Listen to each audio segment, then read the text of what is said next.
So in this tutorial, we learn how to install Pandas in Pycharm. Pandas is a Python library that is used for data analysis and data manipulation. And Pycharm is an integrated development environment for Python programming. But before installing Pycharm, make sure that you have downloaded and installed Python. If not so, you can follow the link in the description below and learn how to download and install Python. So we begin the process by opening your Pycharm Community Edition. And here I had already created my project folder, written some code and run my code.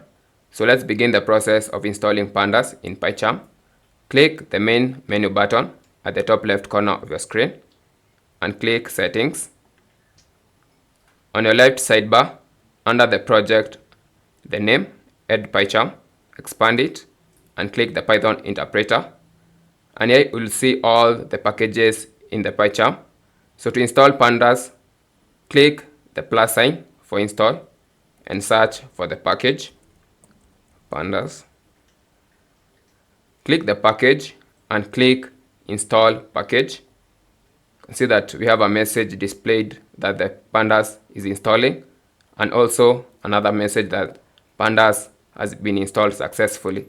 When you close and come back to the Python interpreter, you'll see that our module has been added. So that's how to install Pandas in Pycharm. Thanks for watching. I'm Edwin from Pro Education.